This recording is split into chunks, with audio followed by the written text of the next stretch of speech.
loup n'avait que les os et la peau tant les chiens faisaient bonne garde.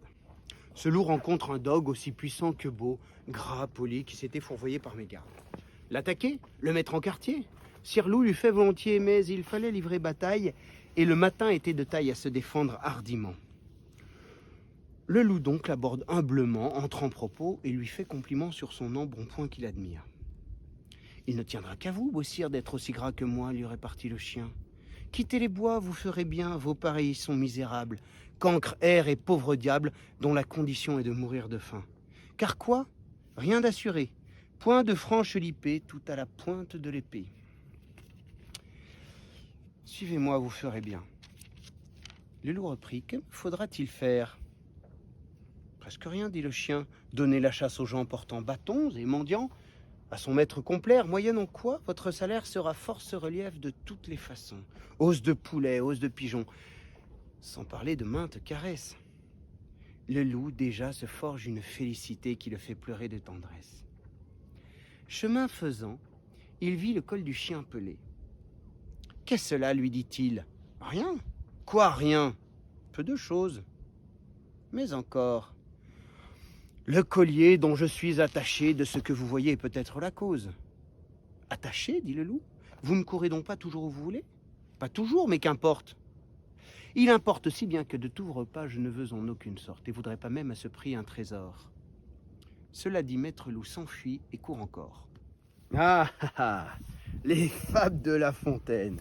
Ça rappelle les petites classes, les récitations obligatoires. Bref, ça rappelle l'école, et l'école, ça saoule. Je suis bien placé pour savoir que ça saoule, je suis prof. Le problème, c'est que La Fontaine, justement, ça reste cantonné à la sphère scolaire. On les apprend enfants, nos enfants les apprennent, etc., de génération en génération. Et du coup, on perd tous les trésors quoi, de ces fables.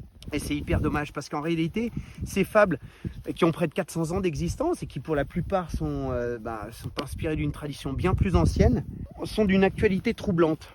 Et typiquement, celle du loup et du chien que je me suis amusé à illustrer à travers cette petite scénette rigolote, eh bien, elle nous parle beaucoup de la société. On a deux mondes qui s'opposent et qui se côtoient.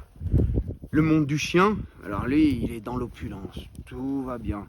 Il ne manque de rien, il a à manger autant qu'il veut. Et c'est un pur produit de la société et il emporte toutes les caractéristiques. Et ses maîtres font tout ce qu'il faut pour qu'il reste bien docile en satisfaisant ses appétits grossiers.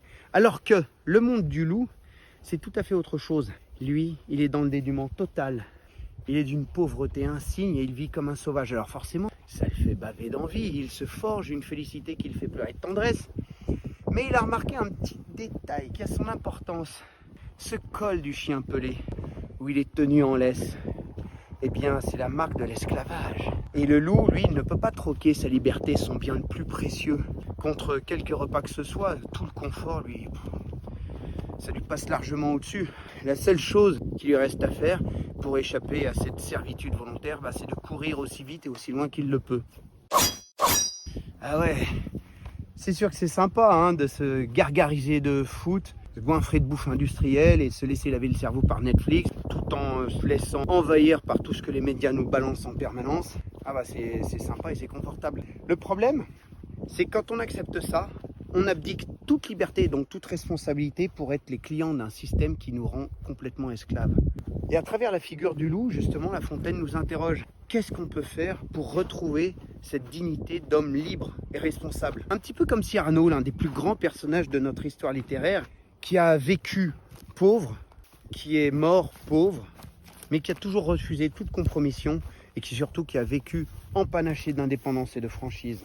Alors maintenant, je crois qu'il est temps de se bouger pour retrouver cette audace, cette noblesse et cette liberté qui a fait la France depuis que nous étions les irréductibles Gaulois et surtout qui a fait de nous la nation qui a eu le plus d'influence dans le monde depuis près de 2000 ans. À nous donc, individuellement et collectivement, de prendre nos responsabilités pour retrouver l'esprit du loup et renvoyer le chien à la niche. Salut, à la prochaine. Une dernière petite chose avant de vous laisser. Si comme moi vous aimez la France et que vous avez envie de me suivre à travers mes petits délires, mes réflexions, mes pérégrinations, mes lectures aussi, pourquoi pas, n'hésitez pas à me pouce bleuter cette vidéo, un petit like, ça aide au référencement et abonnez-vous, bien sûr. À bientôt, la suite arrive très vite.